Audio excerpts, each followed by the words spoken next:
Hello madam, storbayin lang kita, okay lang? Oo, sige po. Madam, anong hinahanap mo sa isang presidential poll? Unang-una, wala pong criminal record. Pangalawa, hindi po galing sa political dynasty. And very pro-people, very pro-Pinoy. Alam yung mga struggles ng mga Pinoy, pinagdadaanan ng Pinoy sa araw-araw. Aware at alam kung paano solusyonan ang mga common problems ng mga Pinoy. Ayun. Kailangan po ba matalino siya? In a sense, yes. Kasi kailangan hindi tayo nagsisettle for less pagdating sa pinuno Tama. or sa leader ng bansa, di ba? Dapat maalam siya, dapat meron siyang credentials na at hindi lang basta-basta sinasabi na marunong, kundi Oo. merong katunayan na marunong talaga siyang mag-lead.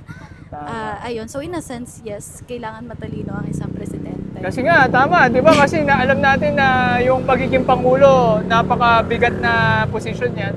And Yes. then, di ba, yung mga simpleng, di ba, minimum wage na position nga sa Tama, company, ang di ba? taas-taas Ang ng mga taas ng hinihingi. standards. Tapos, tama. Correct. Eh, yung katangian na, kanwari, di ba, yung parang may saltik sa tingin mo. Wag na wala naman sana, no?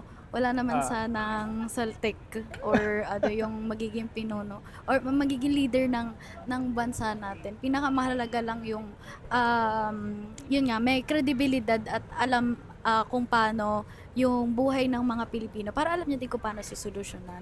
Ayun. Walang bahid ng korupsyon. Walang bahid ng korupsyon, walang kahit anong criminal records, walang kahit Oh. anong dumi sa pangalan. Ayun ang Yun. deserve ng mga Pinoy na Tama. maging presidente. Napakagandang sinabi niyo po. Thank you very much po.